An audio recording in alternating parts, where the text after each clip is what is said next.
It was just another Tuesday, or at least, it was supposed to be.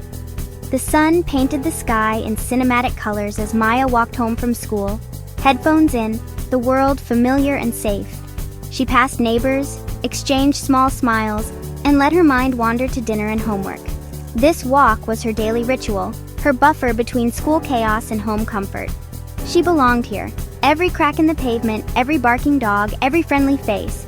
But belonging is fragile. It can be shattered in an instant. Maya had always felt secure, shielded by her family and community. She'd heard stories, on the news from friends, about storms that never seemed to reach her doorstep. But on this Tuesday, as twilight deepened, the storm was coming for her. Her world was about to be turned upside down. Blue and red lights flashed suddenly, painting Maya's street in urgent color. She pulled out an earbud, heart pounding as a police car rolled up beside her. A white officer stepped out, eyes fixed on her, suspicion written on his face.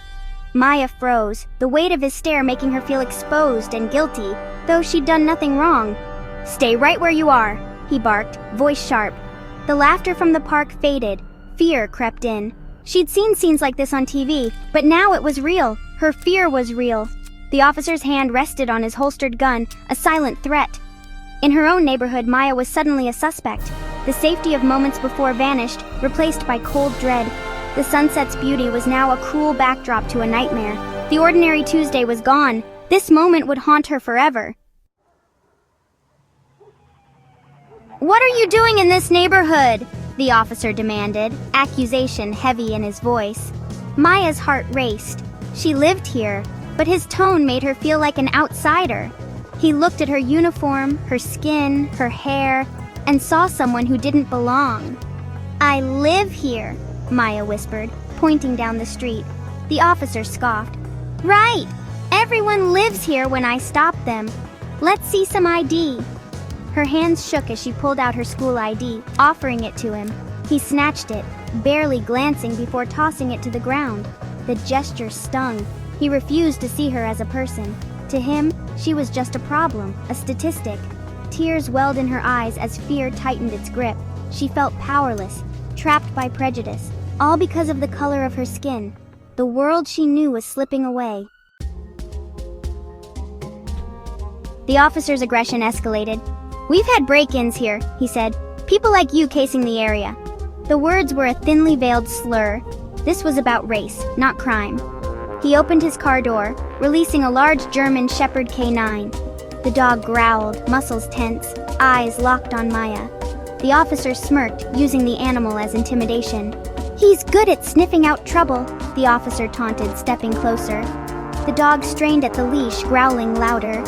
Maya's fear erupted into terror. She backed away, hands raised.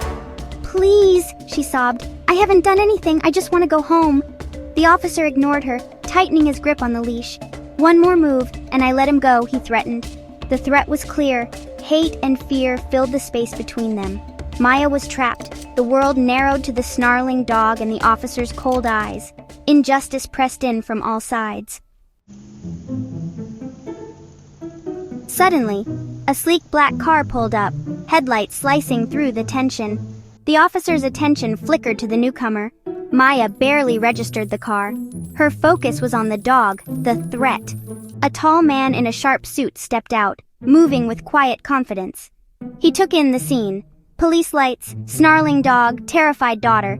His face was calm, but his eyes burned with fury and resolve. The officer barked, "This is official police business. Get back in your vehicle." The man didn't flinch. He walked forward, gaze fixed on the officer.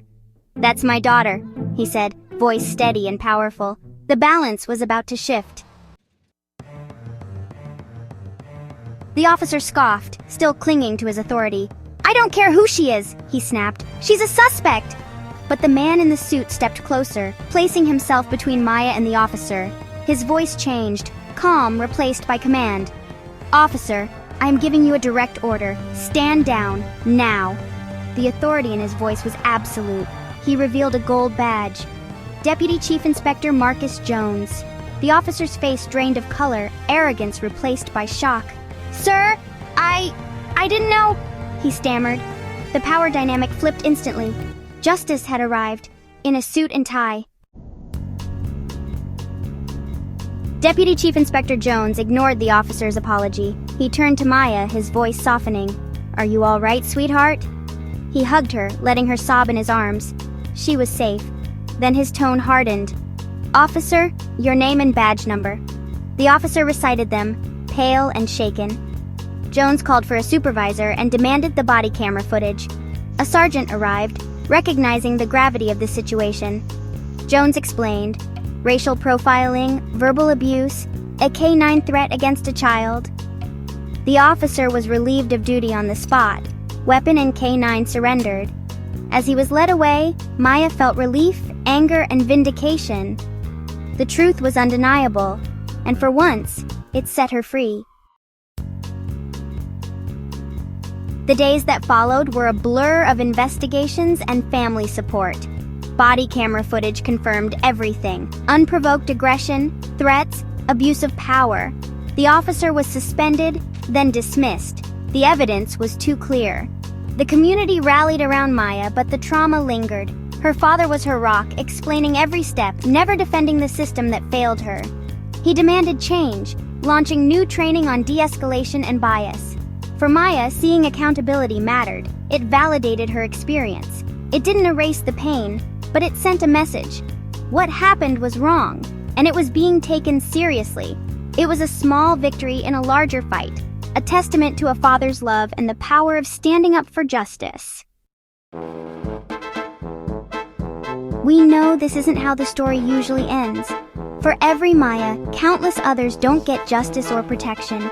Her father's position gave her a shield most don't have. Justice shouldn't depend on who your parent is. It should be a right. The rarity of Maya's outcome exposes deep flaws in the system. Why did it take a deputy chief inspector to stop an officer from terrorizing a child? We need a system where no one feels empowered to abuse authority. Yet there's hope in Maya's courage and her father's resolve. Maya's voice grew stronger. She spoke out, joined youth groups, demanded change. True change begins when we refuse to accept injustice as normal. Maya's story is a reminder. The fight is long but not hopeless. One person's stand can make a difference. We must all find that force within ourselves and fight for a world where every child is safe on their walk home.